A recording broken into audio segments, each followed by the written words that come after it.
Everyone, सरल academy में आपका फिर से स्वागत है। उम्मीद करती हूँ आप सब बढ़िया है और आप सबकी स्टडीज बहुत अच्छी चल रही है। बेटा आज हम जो पढ़ने वाले हैं वो है गाउस थ्योरम की हेल्प से कूलाम का व्युत्क्रम वर्ग का नियम। अब व्युत्क्रम वर्ग का नियम इसे क्यों कहते हैं, तो जैसा कि आप सब जानते हैं कूलाम सर के द्वारा जो दिया गया नियम है वो हम पहले भी निकाल चुके हैं और ये नियम था बेटा दो आवेशों के बीच लगने वाले बल के लिए F बराबर होता है 1/4πε0 Q1 इंटू Q2 और बटे में R² और मात्रक होता है इसका क्या, न्यूटन। मात्रक क्या होता है बेटा, न्यूटन। और ये हम निकाल चुके हैं, ठीक है, ये हम पहले भी निकाल चुके हैं और जिसको हमने कहा था कूलाम का नियम। तो जिस किसी बच्चे ने कूलाम का नियम नहीं पढ़ा है जाइए देखिए पढ़िए समझिए फिर यहाँ आइए। क्यों? क्योंकि वहां नहीं समझ में आया तो यहाँ बिल्कुल ही समझ में नहीं आएगा, क्योंकि ये तो हम उल्टा निकाल रहे हैं और ये किससे निकाल रहे हैं बेटा, हम गाउस थ्योरम की हेल्प से। जैसा कि आप सब जानते हैं प्रीवियस लेक्चर में मैंने आपको बहुत अच्छे से गाउस थ्योरम यानी कि गाउस का प्रमेय समझाया है, बहुत अच्छे से एक्सप्लेन किया। और गाउस का जो प्रमेय है बेटा वो निकल के आता है फाई बराबर Q/ε0। जो फ्लक्स है वो आवेश के 1/ε0 गुने के बराबर होता है। फ्लक्स को फाई से दर्शाते हैं, आवेश को Q से, और ε0 विद्युतशीलता होती है, ठीक है, वायु या निर्वात की विद्युतशीलता। ये डेरिवेशन था बेटा गाउस का, ये जो डेरिवेशन था ये है गाउस का थ्योरम और इसका प्रमेय। ये जो है ये है कूलाम का नियम और हमको बोल रहा है कि ये जो नीचे वाला गाउस का प्रमेय है ना, इस प्रमेय की सहायता से हमें ये डेरिवेशन निकाल के दो। उल्टा चलो, फाई बराबर Q/ε0 से आपको F बराबर 1/4πε0 Q1 इंटू Q2/R² निकाल के देना है।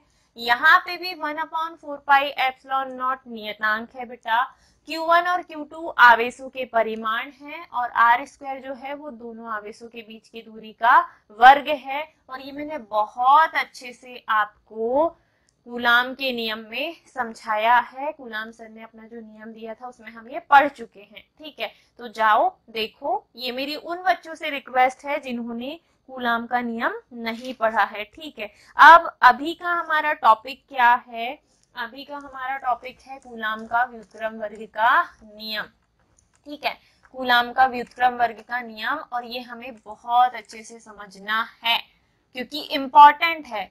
इस ईयर तो पूछा भी है बेटा, ये एमपी बोर्ड वालों की अगर मैं बात करूं तो कूलाम का व्युत्क्रम वर्ग का नियम इस बार पूछा गया है 2025 बोर्ड में। समझिए ध्यान से। अब माना कोई बिंदु है O और इस बिंदु पर कोई आवेश रखा हुआ है जो कि है Q1, ठीक है। अभी तक हम +Q मानते आए थे, अब मानो बेटा कौन सा आवेश, Q1। माना बिंदु O पर Q1 आवेश स्थित है, इससे कुछ दूरी पर यानी कि R दूरी पर एक अन्य बिंदु है और इस अन्य बिंदु का नाम हम दे देते हैं P, जहां पर विद्युत क्षेत्र की तीव्रता E है, ठीक है, जहां पर विद्युत क्षेत्र की तीव्रता E है। अब चूंकि हमें कूलाम का व्युत्क्रम वर्ग का नियम ज्ञात करना है, अतः हम बिंदु P पर एक दूसरे आवेश Q2 की कल्पना करते हैं, क्योंकि जब तक दो आवेश नहीं रहेंगे दोनों आवेशों के बीच लगने वाला बल हम ज्ञात नहीं कर सकते, दोनों आवेशों के बीच लगने वाला बल हम ज्ञात नहीं कर सकते। और R जो है इन दोनों आवेशों के बीच की दूरी है, ठीक है। ध्यान से देखना, चित्रानुसार माना बिंदु O पर Q1 आवेश स्थित है, निकालना है कूलाम का व्युत्क्रम वर्ग का नियम, जहां पे दो आवेशों की जरूरत हमें पड़ती है। तो हम क्या बोल रहे हैं, बिंदु O पर Q1 आवेश है, इससे R दूरी पर एक अन्य बिंदु P है जहां पर हम परीक्षण आवेश Q2 की कल्पना करते हैं। हमें इन दोनों आवेशों के बीच लगने वाले बल की गणना करनी है। क्या निकालना है बेटा, हमें बल निकालना है, क्योंकि कूलाम के नियम में किसका सूत्र निकालते हैं, बल का। और निकालना किसकी सहायता से है, गाउस प्रमेय की सहायता से। और गॉस थ्योरम में कभी भी खुली सतह नहीं होती, एक बंद पृष्ठ हम लेते हैं। क्या लेते हैं? एक बंद पृष्ठ। तो आज भी हम एक बंद पृष्ठ ले रहे हैं और हम मान रहे हैं कि O है उस गोले का केंद्र और OP बराबर R है उसकी त्रिज्या, और इतनी त्रिज्या का हम एक बड़ा सा गोला यहाँ पे बनाते हैं। और यह गोला किसकी भांति व्यवहार करेगा बेटा? यह गोला बंद गॉसीय पृष्ठ की भांति व्यवहार करेगा। किसकी भांति व्यवहार करेगा? बंद गॉसीय पृष्ठ, जिसका नाम हम दे रहे हैं S। ठीक है, और इसकी त्रिज्या क्या है बेटा? केंद्र है O, अंतिम बिंदु है P और OP का मान कितना है? R। तो OP बराबर R त्रिज्या का हमने एक गोला बनाया और यह गोला किसकी भांति व्यवहार करेगा? बंद गॉसीय पृष्ठ की भांति। अब हम जानते हैं कि अगर अंदर किसी बिंदु पर कोई आवेश है तो उससे चारों ओर विद्युत बल रेखाएं निकलती हैं, और उन विद्युत बल रेखाओं की कुल संख्या को हम क्या कहते हैं? विद्युत फ्लक्स। ठीक है, तो यहाँ भी एक बंद पृष्ठ है। बंद पृष्ठ क्यों? क्योंकि आवेश है, आवेश के चारों ओर का क्षेत्र विद्युत क्षेत्र होता है, और विद्युत क्षेत्र के अंदर हम एक बंद पृष्ठ लेते हैं। किसके लिए? गाउस थ्योरम के लिए। ठीक है, तो यहाँ भी हमने एक बंद पृष्ठ लिया, क्या? S एक बंद पृष्ठ लिया। इस बंद पृष्ठ से गुजरने वाला सबसे पहले हमें ज्ञात करना है बेटा फ्लक्स। ठीक है, बंद पृष्ठ से गुजरने वाला क्या निकालेंगे हम? कुल फ्लक्स। मेरे साथ साथ आपको नोट्स बनाना है। कुल फ्लक्स किसकी परिभाषा से? फ्लक्स की परिभाषा से, फ्लक्स की डेफिनेशन से कुल फ्लक्स जो निकल के आएगा वो होगा फाई बराबर E इंटू ds। क्या होता है बेटा कुल फ्लक्स? फाई बराबर E इंटू ds। लेकिन जब कुल फ्लक्स निकालना हो तो हम करते हैं पृष्ठ का समाकलन, समाकलन का निशान, और फिर सूत्र होता है E इंटू ds। याद आया? ठीक है, अब इस डेरिवेशन में हमने क्या किया था? Phi as it is, E का समाकलन नहीं होता, इसे हम बाहर ले लेंगे। तो समाकलन के निशान के अंदर, पृष्ठीय समाकलन के अंदर सिर्फ क्या बचेगा बेटा? ds। E है तीव्रता और ds है इस पूरे पृष्ठ S का क्या? पृष्ठीय क्षेत्रफल। तो फाई बराबर रहेगा E इंटू में ये पूरा क्या हो जाएगा बेटा? पृष्ठीय क्षेत्रफल। किसका पृष्ठीय क्षेत्रफल होगा? तो जो भी यहाँ पृष्ठ है उसका पृष्ठीय क्षेत्रफल होगा। और यहाँ जो पृष्ठ है वो है गोलाकार पृष्ठ, और गोले का पृष्ठीय क्षेत्रफल क्या होता है? 4 पाई आर स्क्वायर। क्या होता है बेटा? 4 पाई आर स्क्वायर। और इसे हम नाम दे देंगे समीकरण 1। देखो, सबसे पहले हमें डायग्राम बनाना है, फिर मेरे साथ साथ आपको लिखना है चित्रानुसार बिंदु O पर Q1 आवेश स्थित है। बिंदु O पर Q1 आवेश स्थित है। इससे r दूरी पर एक अन्य बिंदु है P, जहां हम परीक्षण आवेश Q2 की कल्पना करते हैं। क्यों किया दूसरे आवेश की कल्पना? क्योंकि कूलॉम के नियम में 2 आवेश लगते हैं बेटा। तो बिंदु P पर परीक्षण आवेश Q2 की कल्पना करते हैं। हमें दोनों आवेशों के बीच लगने वाले बल की गणना करनी है। हमें इन दोनों आवेशों के बीच लगने वाले बल की गणना करनी है, और दोनों आवेशों के बीच की दूरी है बेटा r। अतः हम O को केंद्र मानकर OP बराबर r त्रिज्या का एक गोला बनाते हैं, और यह गोला बंद गॉसीय पृष्ठ की तरह कार्य करता है। मतलब हम यहाँ गाउस थ्योरम अप्लाई कर सकते हैं, क्योंकि पृष्ठ कैसा है? बंद, और केंद्र में क्या रखा हुआ है? आवेश, और आवेश से क्या गुजरती हैं? बल रेखाएं। ठीक है, तो अतः हम बिंदु O को केंद्र मानकर OP बराबर r त्रिज्या का एक गोला बनाते हैं जो कि बंद गॉसीय पृष्ठ की तरह कार्य करता है। तब इस बंद पृष्ठ से गुजरने वाला कुल फ्लक्स किससे निकालेंगे हम? फ्लक्स की परिभाषा से। फ्लक्स की परिभाषा से फ्लक्स बराबर होता है बेटा phi is equal to double integration, किसका इंटीग्रेशन, पूरे पृष्ठ का, ई इंटू डी एस। यहाँ पे ई हमने ला लिया बाहर, इंटीग्रेशन के अंदर बचेगा सिर्फ और सिर्फ डी एस। अब क्या करना है, ई का समाकलन नहीं होता, हमने इसे बाहर ले लिया, इंटीग्रेशन के अंदर ds है जो कि होगा इस पूरे पृष्ठ का पृष्ठीय क्षेत्रफल। पृष्ठ अगर गोलाकार है तो गोले का पृष्ठीय क्षेत्रफल होता है 4 पाई आर स्क्वायर, इंटू में है ई तीव्रता। समीकरण 1 में हमें क्या मिला है, फ्लक्स। लेकिन यही फ्लक्स हम किससे निकालेंगे, किससे, गाउस प्रमेय से, ठीक है। किंतु गाउस प्रमेय से फाई बराबर जो ऊपर आया है वो नहीं होता, फाई बराबर होता है बेटा Q upon epsilon naught. Phi बराबर क्या होता है, Q अपॉन एप्सिलॉन नॉट। लेकिन यहाँ जो केंद्र में आवेश है वो Q नहीं है, वो है बेटा Q1 और बटे में क्या हो जाएगा एप्सिलॉन नॉट। ये समीकरण 1 है, ये समीकरण 2। लेफ्ट हैंड साइड बराबर हो तो राइट हैंड साइड को बराबर किया जा सकता है, जिसको हम बोलेंगे समीकरण 1 व 2 से। अगर इनके लेफ्ट साइड बराबर हैं तो right hand side E into 4 pi r square और इधर right hand side Q1 upon epsilon naught. E का मान निकालना हो तो 4 पाई आर स्क्वायर का कर देंगे पक्षांतर। जब 4 पाई आर स्क्वायर राइट में जाएगा तो इधर सिर्फ E बचेगा बराबर, ये पूरा किसके बटे में जाएगा, 1 के बटे में गया बेटा 4 पाई आर स्क्वायर।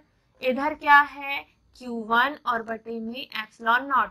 अगर मैं बोलूं मुझे तीव्रता चाहिए तो आर स्क्वायर को E की जगह पे, E एप्सिलॉन नॉट को आर स्क्वायर की जगह पे ला लो तो 4 पाई एप्सिलॉन नॉट बन जाएगा नियतांक। ऊपर है बेटा Q1 और बटे में एप्सिलॉन नॉट की जगह कौन आ जाएगा, आर स्क्वायर। समीकरण नंबर 3 में अभी क्या मिली है हमें, तीव्रता। लेकिन निकालना क्या है, कूलाम का नियम। कूलाम का नियम मतलब क्या निकालना है बेटा, बल। तो बाकायदा लिखिए यहाँ पे, किंतु विद्युत बल की परिभाषा से, किंतु विद्युत बल की परिभाषा से।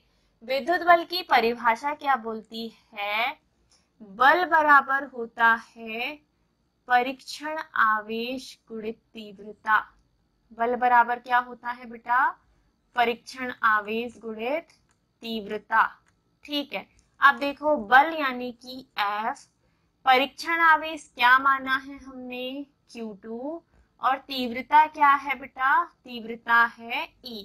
E का मान कहाँ से रख सकते हो, समीकरण 3 से।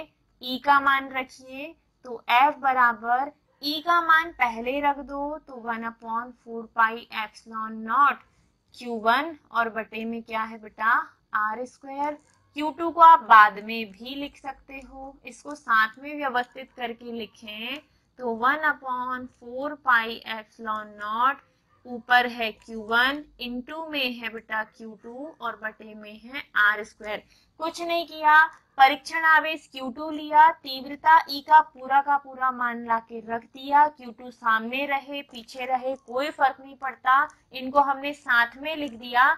Q1 इंटू Q2 बटे में आर स्क्वायर आया और बल का मात्रक होता है न्यूटन।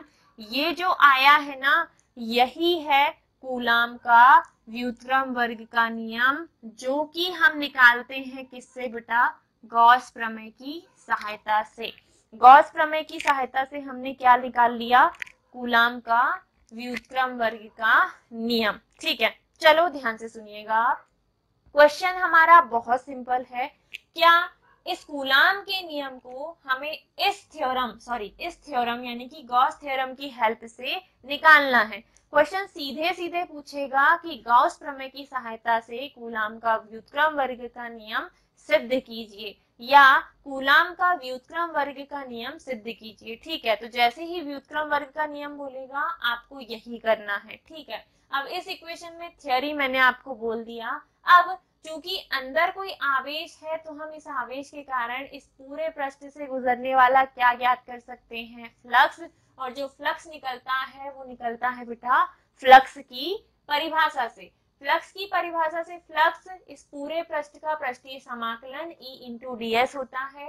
E कांस्टेंट होता है, इसका समाकलन नहीं होता है, इसे हमने ला लिया बाहर, तो पृष्ठीय समाकलन के अंदर सिर्फ ds बचा। ये पूरा जो होता है ये होगा पृष्ठीय क्षेत्रफल, और पृष्ठीय क्षेत्रफल होता है 4 पाई r स्क्वायर, E इंटू 4 पाई r स्क्वायर। अब गॉस प्रमेय से क्या बोलते हैं कि फाई बराबर ये नहीं होता, फाई बराबर होता है Q अपॉन एप्सिलॉन नॉट।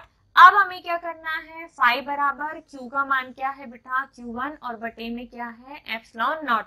ठीक है, Q की जगह पे केंद्रीय आवेश क्या है Q1 बटे में एप्सिलॉन नॉट। ये आया है गॉस थ्योरम से, ये आया है फ्लक्स की परिभाषा से। लेफ्ट हैंड साइड में हमने फ्लक्स का मान ही निकाला है, तो राइट हैंड साइड को क्या कर देंगे हम बराबर।